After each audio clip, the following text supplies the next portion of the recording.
Welcome to another episode of An Extraordinary Take, where we share extraordinary ideas and visions with extraordinary people.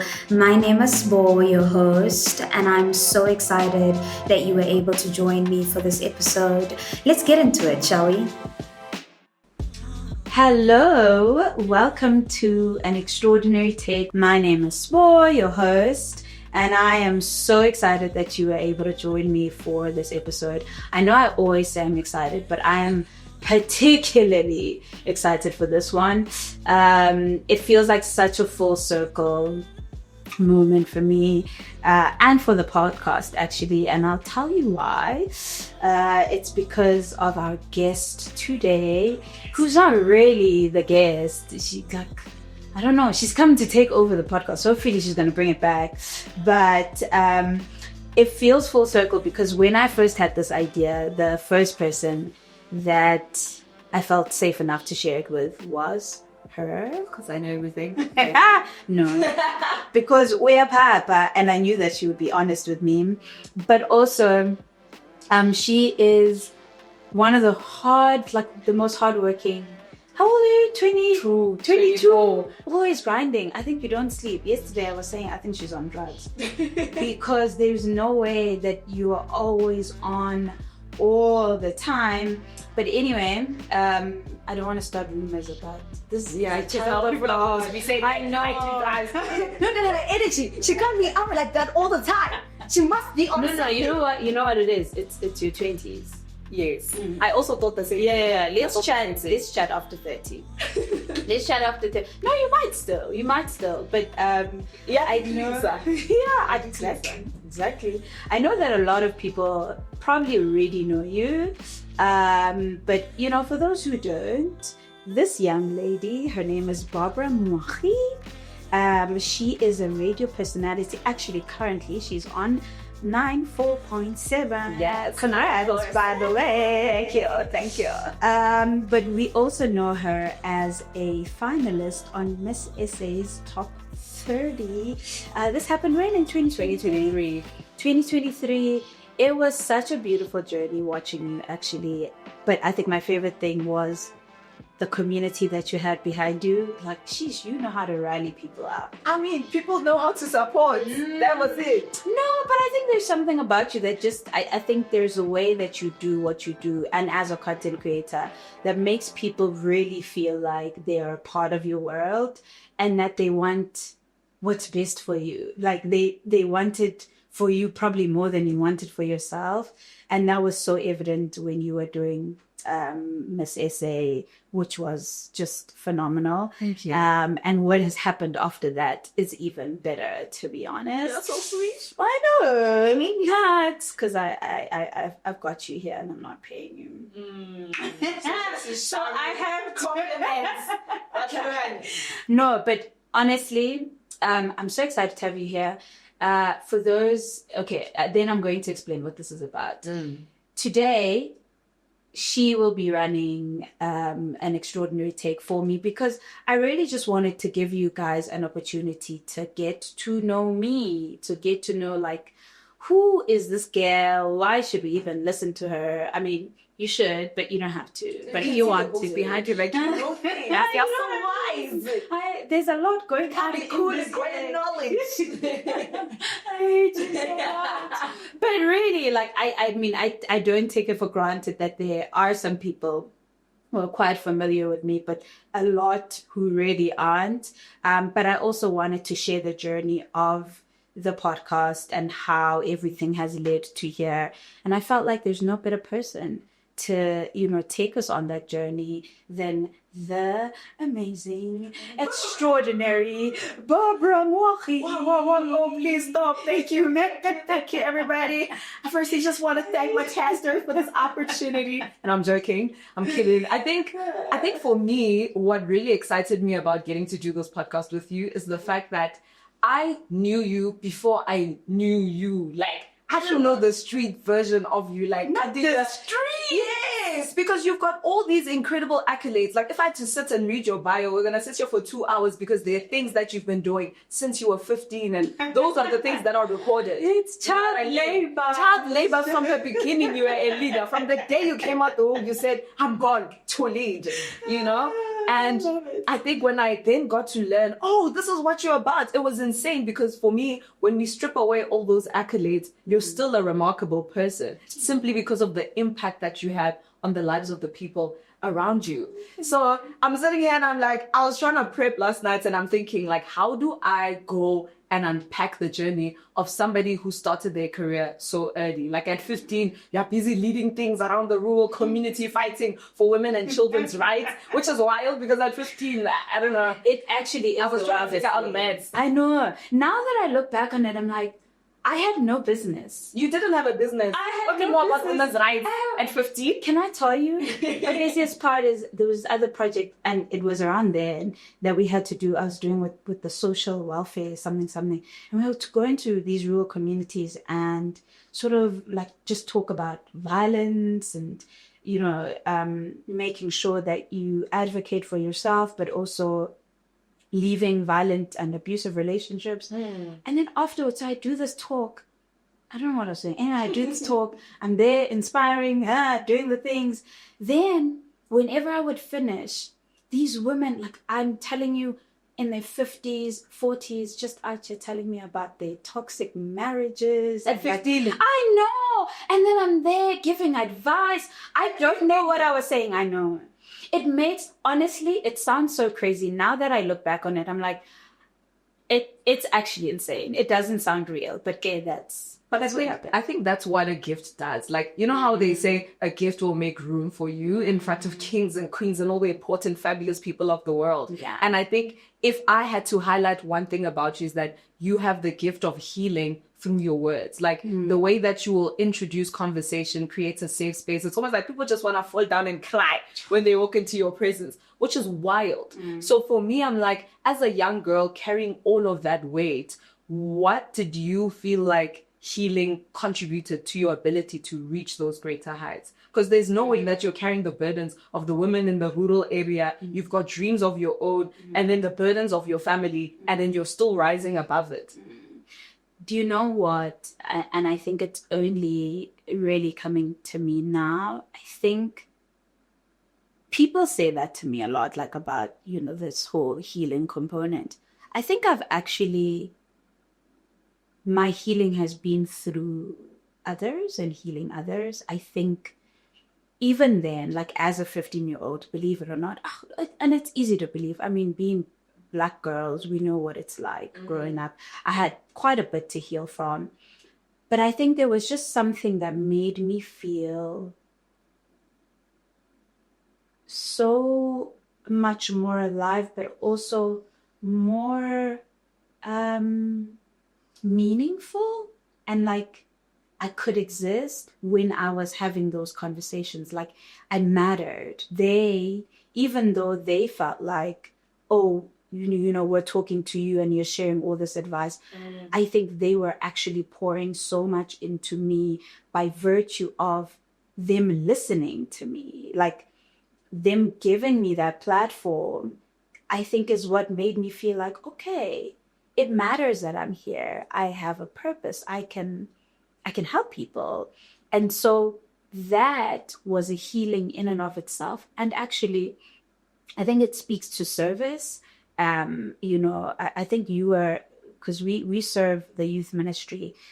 We go to the same church, and I don't know if you were there when I was talking about the stats that were done about service, and that the happiest people are those who serve in different ways. But the happiest people are those that aren't necessarily like me, but that there's something, and that's why like you get really rich people who then want to go deep into the Congo and whatnot. And they want to my roots in Africa. You know what I mean? But like, there's something about being of service to other people that reignites the human part of ourselves. And I think we live in a society now that's trying to sell us this idea of, oh, it's all about you. Put yourself first. And that's actually what probably makes you more depressed. because everything is centered around you. But the moment you step out of your own issues and you make time to be with other people who are in pain, you make time to be with other people who are already struggling, and you just put your things on pause for a moment and you give to others, there's something so magical about that. There's something that it does to your soul and your spirit. And I think that's probably, I think it was addictive because of that, because it gave me that sense of worth. And as much as they were going through their healing journey, they were allowing me to heal, even though I didn't know it at the time. But now you're saying that it's important to put your things on pause to serve other people, right? But I'm thinking about the fact that, yes, you've got an impressive CV and everything looks amazing in terms of what you've been able to accomplish through serving other people. But as someone who didn't come from privilege and grew up in a rural area where people like you or people from those places don't necessarily get to make it out, how do I then put myself aside and serve other people when I'm trying to get out of this hole? I think that's actually how you get out, to be honest, as crazy as it sounds. So I'm going to twist this idea of privilege a little bit. I think I actually grew up really privileged, but not in the way that society thinks now. Not in the way that we were like the richest family in the rural areas or whatever, but in what I got exposed to, like the sense of community that I got exposed to. But more importantly, my grandmother. My grandmother is an embodiment of what I'm talking about now, because the area that we're from, the first school that was built by my grandmother. Oh, wow. Yeah. The first community project that was, centered around women upliftment was by my grandmother. Her and my grandfather, they ended up, she's now built 3, I think, schools, but then they built a bridge to make it easier for the kids to get to the school, and she was teaching at that school. She is originally from Joburg, married this guy, umhlabuyalingana, also known as Imangoze, and just came there and took over and literally changed everything about that community and got the women together and said, Aibo, you guys don't sit at home and wait for your husbands to come back. Let's build stuff. Let's start a community garden. And I think growing up and seeing that just made me realize that being extraordinary and it's not about where you come from. It's not about where you are. It's about the impact that you can make and what you can do with the surroundings and with the little that you have around. And that's then what makes me say that because of that, I think I was privileged enough to know that it's when I don't make it all about myself that I can start to see the possibilities, that I can start to see the world as bigger than just me. Oh, whoa, me and my problems. Oh, my mother. That's where my father. Nothing is going well for me because my dad is not, my parents are not married. And I mean, all valid. But then what? Then for how long will you be sitting and sort of making, and it's not an excuse, it's valid, but what are you going to do about it? And for me, that's where the privileged, part of it comes, because I watched this woman and she literally, at some point, was invited to SABC2, was still young. She won some Woman of the Year award thing that they were doing at the time. So this thing is a nepotism. You know what Nepotism. That's down. I didn't clock it, but I guess it speaks to surrounding. But she was just so impactful. And we used to call her Ukoko Mem Mlambo, because the mem part, because she was also a teacher at school. And she was just not that ordinary. She wasn't like the kind of woman that was nurturing in the, oh, my children. I was never on her back. The real grandmothers. The girl was working. But her work was always centered around uplifting other people. And it's not because we didn't have our own problems at home. Yeah. I just think she clocked it, that there's something about that. And I think if you speak to all these people that have become really successful, that have these projects I think they'll tell you the same thing, that there is something about growing outside of yourself and growing your roots to touch others and creating things where you are not the sole beneficiary, where it goes further than just you. It just makes it so much more meaningful. That's so deep. She said eye roll, and I think you touched on so many different issues. One issue that you mentioned was like, oh, because my mom and my dad and my father and this. And I remember reading your blog, because you had a blog like 100 years ago, right?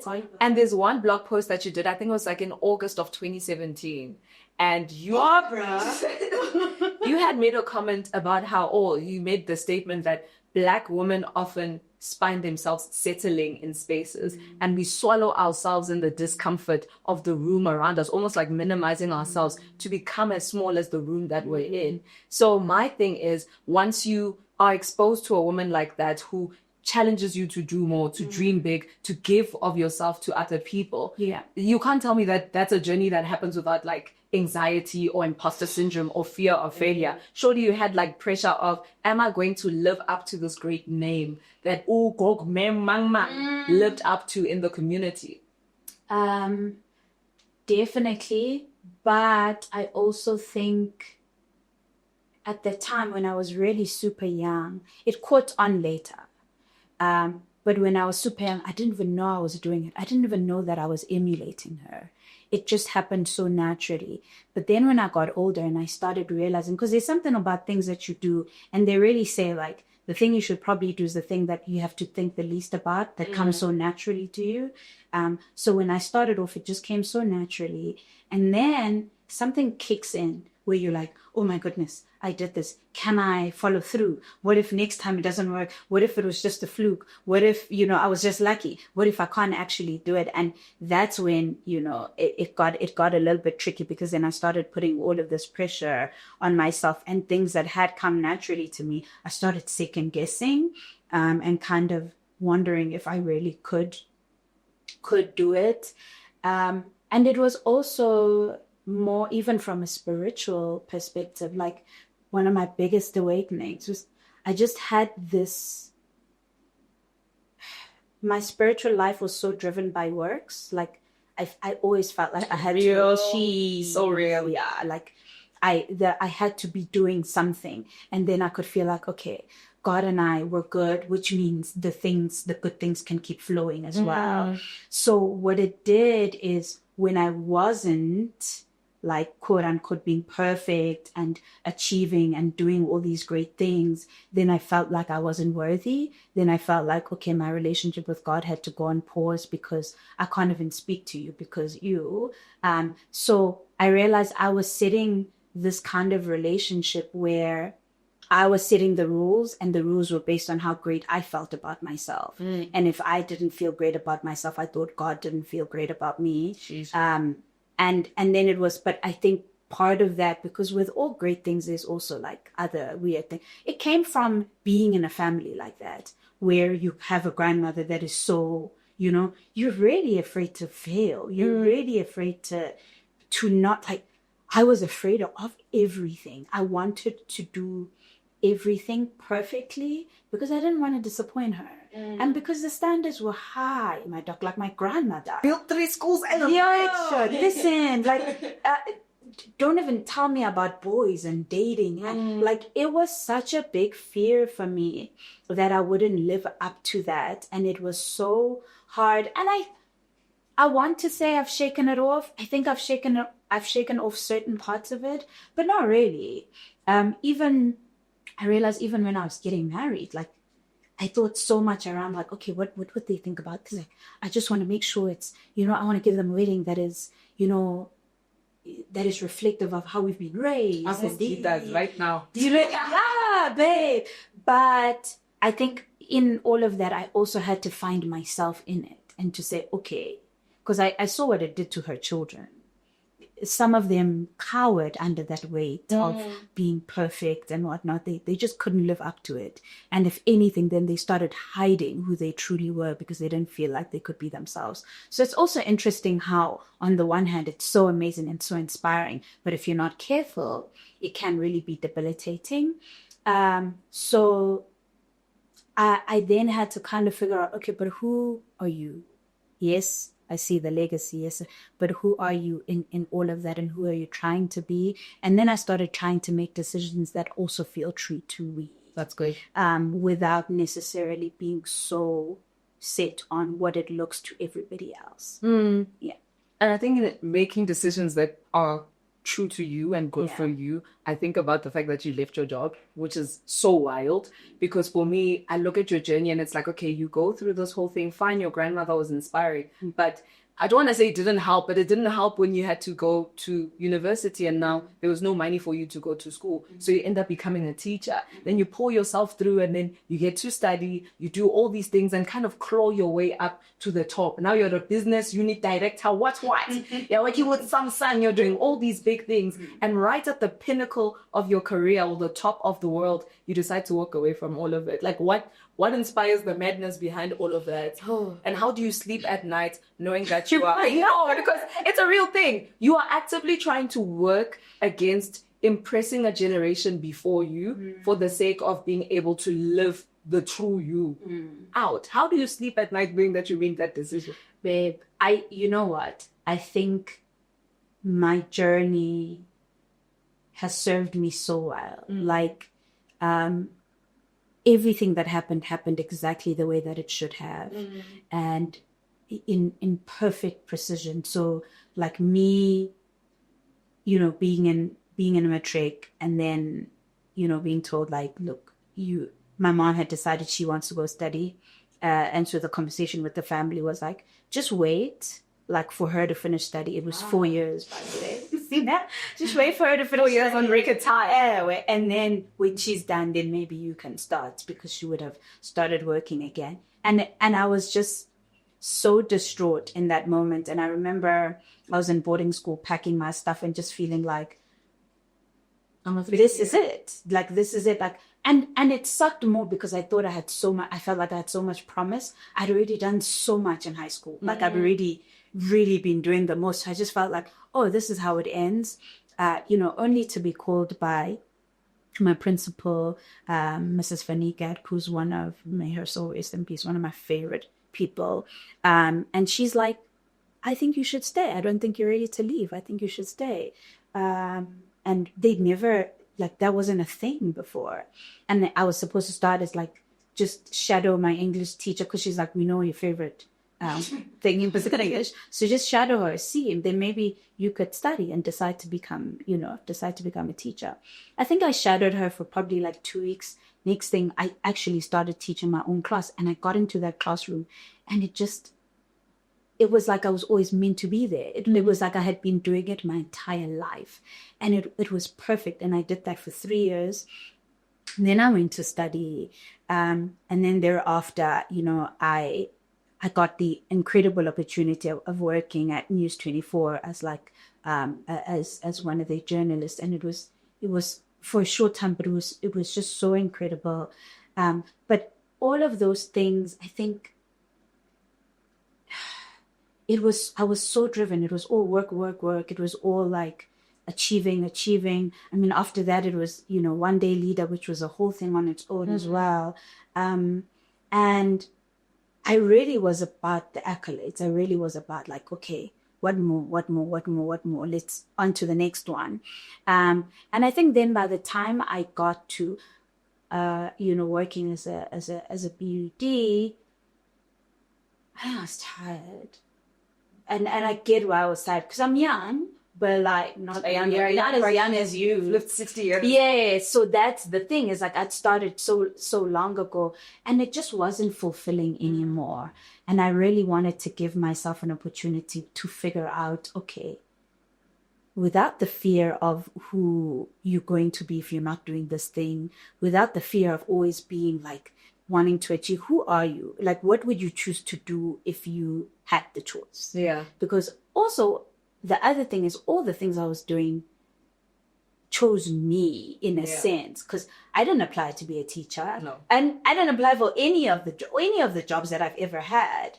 So I kind of just went to it, and that's beautiful, by the way. But it also did mean that I wasn't necessarily really running my life. I went to where the next thing was, which I loved. But then I sort of wanted to go, okay, what would I do? Like, if I had the choice, what would I do?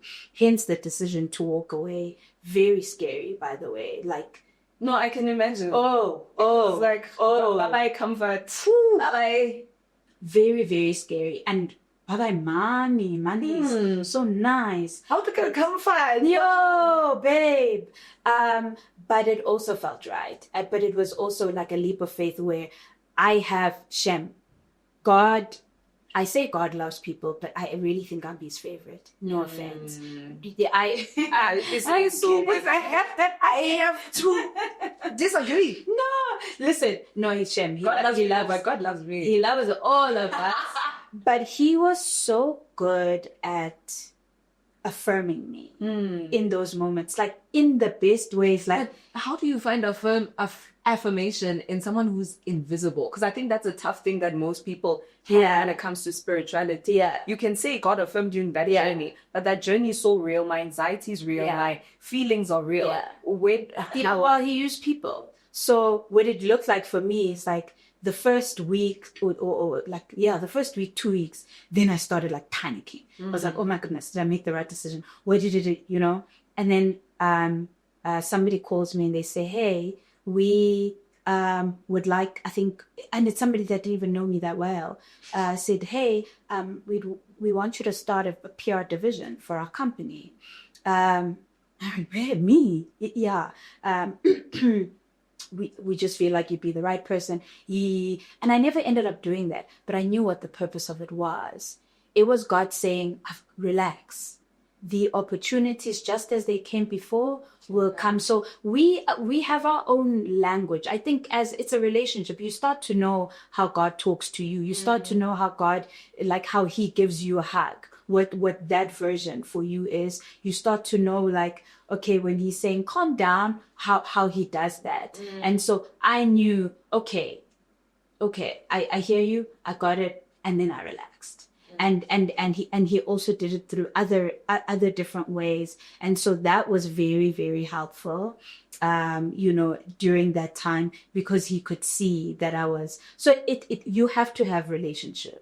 The whole thing I was saying at the beginning is I was more on a religious front where I felt like I had to do and then God would do back. When you are in relationship, you can go, hi, God, what am I going to do? What's going on? I'm freaking out.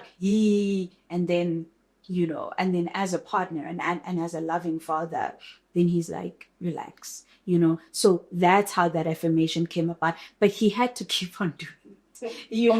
Because you're just a girl. Yeah, because I'm just a girl. So that one happened, and then after a while it came back again in here, and I just love his patience for me. I love his patience. My favorite Kelimet one. I don't know if you speak Setswana. There's like a saying that says Modimo ga feka letsogo fa ka batho, which basically she said it basically means that God doesn't do miracles by hand. God does his miracles through people. Yeah. And I think just listening to your story and you talk about your grandmother, your principal, your favorite English teacher, it's like all those people are very ordinary people, but somehow created a spark of magic. Exactly. And it kind of ties in with the name that you've chosen for the podcast, An Extraordinary Take. And it makes me wonder, how are you going to curate the list of guests that come onto this podcast? I mean, even if you ordinary people like that, it's like, come on, like a petrol attendant, well, this guy. Let me tell you, what do you see this podcast becoming? Oh, you know what? My favorite thing about this is I realized that there is so much that is extraordinary in the ordinary. And it sounds like I'm just saying words. But, when you and I are having this conversation, I was saying, I made this example of how if you're married or and every morning your husband wakes up and makes you tea or coffee without fail at exactly the same time that you wake up, like they make an effort to show up for you in that way. Like the first few times it happens, you're like, oh, he's so sweet. What a lovely man. Listen, I love him so much. And then I'm not going to say a year really, because we zone out of things so quickly. But after a while, it just becomes part of routine. It becomes part of just another, that's just what he does. And sometimes you probably don't even say thank you because you're so used to it. And so for me, things that are extraordinary aren't really dependent on the thing itself. It's our perspective of it. It's the person that is gazing at the thing. It's the person that is experiencing it that can decide how they view it. So that act, when he started, is no less extraordinary, 10 years later than it was in the beginning. You are the one that have stopped appreciating it. You are the one that has decided, whatever. And so you make an example of a petrol attendant. There's no one that you can sit and talk to that you will not realize that there is something about them that is different to what you've met or to anybody else that you've had a conversation with, because that's what God has done. But what often happens is we get so consumed by life and wanting to conform and just wanting to just to get by and settle that we start to dim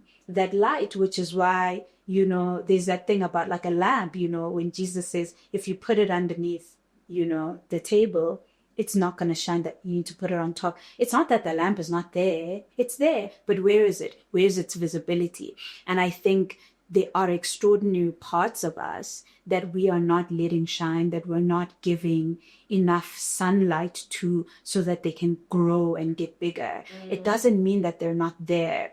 And so for me, I see the space where I can talk to all kinds of people and tap into that extraordinary part of themselves, particularly those people that have realized it and are really doing the most to make sure that they let their light shine so that other people can, feel like they can also be themselves, feel like, okay, it's okay. Because when somebody sees you being loud and looking like very demure. very demure. It's like, and some people are affronted by that. Some people get offended. This girl, we are pie, huh? Like, what's going on? Relax. And you know what it is? It's because they feel like they have been forced to not fully be themselves. And they get so uncomfortable at seeing somebody not have that fear. Because it's like, why you? Why do you get to do it? Why do you get to do it? And it's like, well, you get to too, so why not you? And so when, it comes to my guest list, I'm so excited at like the people that I will be talking to who are just so different. And, some are in your face extraordinary. Some you have to kind of dig in, but there's something for all of us. And I think the more we start sharing those stories, the more we can all in our little corners start to really be like, this is me, this is what's different. This is what's special about me. And really allow one another to excel in those spaces. I'm so curious as to why you thought now is the time for a conversation like that. That's a good question. It, like everything else, came to me. I've been in communications all my life, right? Like, I spoke a little bit about being on One Day Leader. Yes. The most amazing thing about One Day, it was a lot of anxiety, but it really tapped into my being solution driven. Yes. And figuring out like, okay, these are the issues that we're facing in our communities and society. What now? What are we going to do? So for me, it was like, these are all the things that you want to say. These are all the things that you want to share with the world. And every time you do with people around you, it's like, oh my goodness, that was so helpful. Yay. But then there's also, again, I don't think I'm ready. Like, it's not perfect. Okay, you again, though. You just listen. And I still feel like I'm not ready. I'm still like, oh my goodness, I can't believe that I'm actually doing this. Like, it feels so scary because I think I had a time where I was so into being visible, where like I was on different platforms all the time, like, and it was great opportunities like, radio, how it said SAFM, Showmax, what I mean? Like, but when I stopped, it was really hard going back and it was really scary. But I also feel like it feels like the right time because all of those things feel like they have prepared me for this moment right now. But also, I will say I'm inspired by all the people around me that are just going for it, you know, that are just doing it, and you're like, Ibo, I'm sorry, girl. Oh yeah. You know what I mean? What are you doing? And you're one of them, because I think you are so bold in your pursuit of your dreams. Like, I don't know if you have fears. If you do, it doesn't look like you do from the outside. It just looks like That's good. you My wake up and you know what I mean? Like, you wake up and you're like, okay, let's go. And I put so much thought, because I want, no, it must be perfect. Oh, it must be this. Oh, I'm not ready. But just watching people, and now there's been so much even on my feed about, like, you will perfect it as you go. Yeah. Just go, just do it. And so I don't know if it's the perfect time, but it feels like the right time. And I think the right time is the moment you decide to do it. Yeah. You know what I mean? It's not that you will make mistakes. It's not that it's going to be perfect, but you started. And the best time to start is the time it meant to start. The time that you know, and I think, I think that's why. And you touched on even one day leader. I think for me, I realized that it's interesting that now you've created your own platform. Like, you've left those big stages to come and start something of your own, which for me communicates that you're not even looking for a platform in order to carry out what you're looking for. And for most people, you'll enter Young South Africa, enter One Day Leader, enter Idols, thinking it's going to give you that visibility, and then only you'll be able to do 1, 2, 3. But there was an interview you did after One Day Leader where you spoke about how the youth of South Africa are capable and talented. Like, there's so much potential in us, but what we're not being given is the opportunity. What we're not being given is spaces. And I mean, that's changed obviously with technology, and things are a lot more accessible. How are you implementing a space for projects like that to thrive and grow and to continue creating impact, even without a platform like One Day Leader? I think it's so important, but I also love that you touched on technology, because what it has done for everybody is it's like made you realize, but there's no need for you to sit down and wait for the big. There's no person. Yes, you know, to say, okay, people just are waking up and doing TikToks and all these things, and it's, you know, it's putting them where they need to be. But of course, it takes some sort of resilience in it, and it takes being able to be a starter and not necessarily waiting, like, I need a team, I need this and I need that to be in place. Like, you have to just go for it. And for me, I feel like creating this platform is me creating a space where everything I have done and all the people I have met along the way, like, it all comes full circle, but also it can extend to other things. Like, one of the things I'm really, really excited about is something that, you know, after leaving, like a couple of months, I started working on this idea of like having a sustainability communications agency that allows me to just do work with the brands that I love to do work with, but brands that are impact driven, because that was always my favorite thing to do when I was working in corporate even. So with that, I'm looking forward like so much to employing more people. I had this thing like a couple of years ago, and you know, when I started, we keep going back to One Day Leader, but I'd have, you know, the obviously it was mostly watched by young people, but then they'd like tweet and they're like, oh, my future boss, you heard enough. My future boss. Did you just prophesy that you're gonna be an employee? I just want to be your employee. And I just wanted, Mina, I literally just wanted to be an employee. I don't know, I wasn't one of those people. I was like, yo, yeah, no, entrepreneur. I know. Type. And people would say that to me all the time, but I would look at entrepreneurs and they were stressed all the time, and it just didn't feel like they were cracking it. So I was like, this feels like it's too much of a headache for me personally. That's so funny. Yeah. And then it took me taking the step, and I remember having a word like that like, you will create employment opportunities for people, and be like, boring. And now you're a certified boss paid globally. Just graduated from the King American Women's Entrepreneur Academy of the best girls in the world.